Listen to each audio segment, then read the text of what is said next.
since this sort of shift happened to me 7.5 years ago, I've been applying these realizations, as I call them, or revelations, that just suddenly popped into my mind to the problems of living that I see in the patients that I see, the clients. And what is a way interesting to me is how blind we are, how we don't see what's right in front of us. And so I became very curious about why that's true. What are we actually doing moment to moment to not see what's so obvious? Somewhere in each of us there is a longing, a hunger, satisfaction that we're trying to find. We have many different words for it, and we don't know what it is, and sometimes we get a taste of it, and that reminds us what we're trying to find or what our true desire is. But our day-to-day reality is just the things that are not it. And by looking for what's not it, what's not true, what's not lasting, we can back our way into reality or an answer.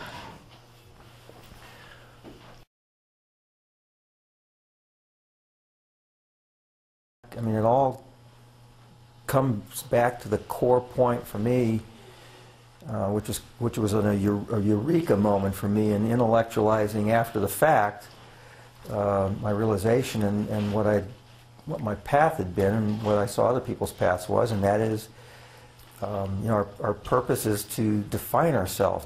This being, you know, you have this sense of individuality. You didn't decide to get it.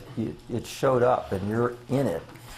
And you don't, you know, so you feel, but you don't know who and what you are. And every single solitary thing that happens to you falls on one side of a dividing line or the other, of affirmation or diminishment.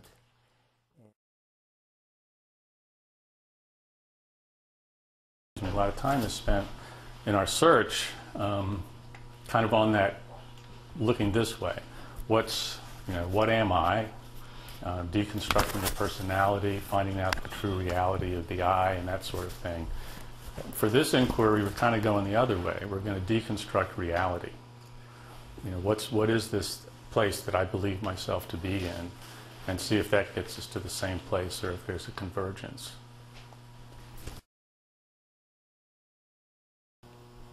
It's totally ordinary. The thing that's missing is that the intermediary that claims everything for itself, you know. I am hungry and I want to go someplace and I need to do this and I don't like you and I like you. You know, this incessant I to claim everything, that's gone. So imagine how nice life would be if that would be gone, right? Cannot hold. I wonder what that means. My mind sorts through the rubble of its phrases and its scenes. Uncovers something close aligned with what old Alfie Polyan said about having been in your shoes and finding it untenably hot. Untenable, as in an outpost that can't be held or propped against assault, or a position that can't be rationally defended. Too hot to handle, but it can't be dropped. On the cusp of life and death, of happiness and sorrow, the guillotine hanging overhead, there may be no tomorrow.